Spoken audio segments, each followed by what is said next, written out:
მე როგორც სტუდენტი უნივერსიტეტში მივდივარ ხოლმე, ჩემ გარშემო ვუყურებ ახალგაზრდებს როგორ ცხოვრობენ.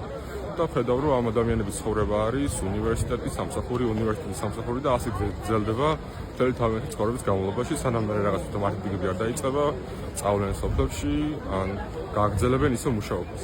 ამის გამოსავალი, აქედან გამოსავალი ბევრი სტუდენტისთვის იყო ის, რომ წასულიყო ევროპაში და იქ ეშრომა, იქ დაებრუნებინა რაღაც კაპიტალი, ჩამოსულიყო აქ და აქ ან ოჯახს დახმარებოდა, ან სწავლის გადაწყვეტილება გადაიხადა და ასე შემდგომ გააგრძელებინა ცხოვრება. გარდა იმისა, რომ ეს ყველაფერი სწავლისთვის მნიშვნელოვანია, ჯანმრთელობისთვის მნიშვნელოვანია, ამის გარდა ადამიანების არსებობისთვის არის მნიშვნელოვანი. და ამას ართმევს ახალგაზრდებს რეჟიმი. და არა მხოლოდ ახალგაზრდებს, ამას აკეთებს ყველა იმ ადამიანისთვის, რომელიც ცდილობს ამ ქვეყანაში იცხოვროს ადამიანურად.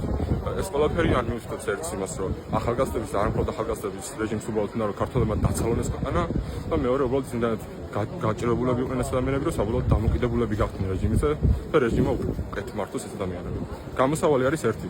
უნდა იყოს წინააღმდეგობა და უნდა გაგრძელდეს ბრძოლა იქამდე, სანამ რეჟიმი არ ჩამოიშლება და რეჟიმი ჩამოშლა იქნება ის, რაც საბოლოო ჯამში საქართველოს მისცემს თავისუფლებას, ისევე როგორც ამ ახალგაზრდებს მისცემს თავისუფლებას, ევროპულ განათლებას და პერსპექტივას იმისა, რომ იცხოვრონ ადამიანურად ამ ქვეყანაში.